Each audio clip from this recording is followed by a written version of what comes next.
Sometimes you can see a person and be fascinated by the idea of them without even knowing them. That the avatar of someone is fascinating and fills you up in a sense, whether that's from looks or status or something else that hooks you in. That's lust. With love, it's also something you have to do, and you have to show up even when it's hard and even when you don't feel like it, and just seeing the bigger picture. And you can see fulfillment with this person, and you want fulfillment with this person based on seeing the same values and mission and passions in life. From the lust part of the idea of someone, that's more the idea of what someone might bring you, or the feeling you might get from them based on the avatar they have. Like, well, if you have all of that, what could I feel if I was a part of that? But if you get obsessed with that and you prioritize that over love, then that's really showing in your values and your beliefs. A groupie who gets obsessed about a new shiny toy probably prioritizes the lust of hedonism, and that person would be more of a trophy than someone you love. And a trophy is always fun to win, but when you have it, it kind of loses its shininess, and it doesn't really meet your expectations, because when you have the trophy, you have it, and that's it. It's not a mission or something you work on or expand. It's just there, and then of course it won't be what you anticipated it to be. And to have more long-lasting joy, you have to be more interested in your own reality than the idea of your reality. As a groupie, you don't really have a standard of what you deserve, because you're settling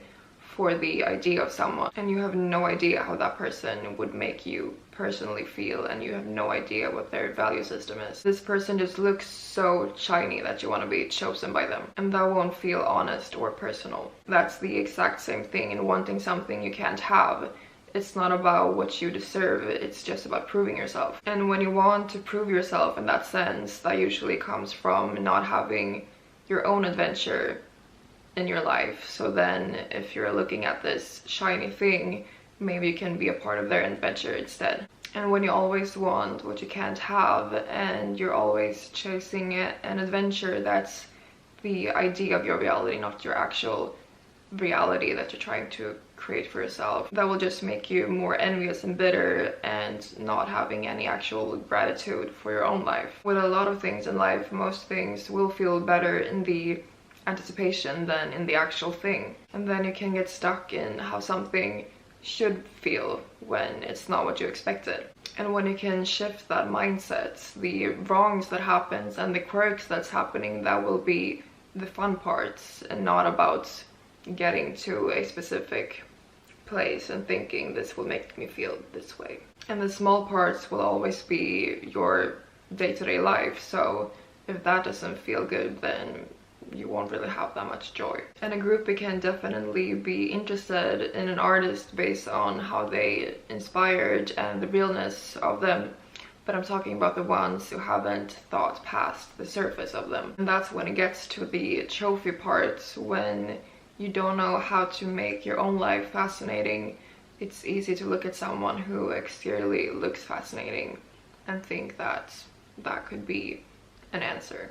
Like having the desire for immediate gratification, even if it's at the expense of yourself and others in the long run. And with immaturity, it can feel really resistant to have to endure emotional burden and long-term effort. When you get something that's without depth, you don't really have to know anything past the pursuing skills. You know how to draw someone in and to get the check of having a trophy, but you don't really know how to have a good feeling after that. And then it will just feel less and less interesting and more familiar and boring when you just know how to get a trophy and you have no idea how to create depth.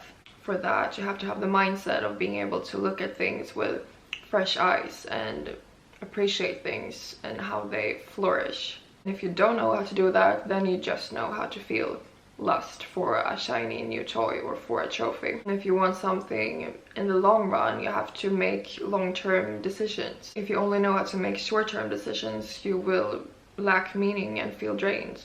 And if you're staying in the groupie avatar and keep chasing the shiny things, you will slip away from your integrity and lack more meaning. And what you build and how someone makes you feel is what will give you meaning in the long run. It's way easier to idolize the idea of someone and having that as a potential than let someone in that could potentially let you down, or having someone close to you enough that it would hurt to lose them. But sometimes we need to get really shallow before we can get really deep and empty our hedonistic tank, in a sense. But that can also be a slippery slope if you're indulging in it and you're not noticing how it makes you feel and how people are making you feel. Because in reality, the roof of fulfillment is way higher than the roof of pleasure. And we want to be adored for who we really are, not for who people think we are.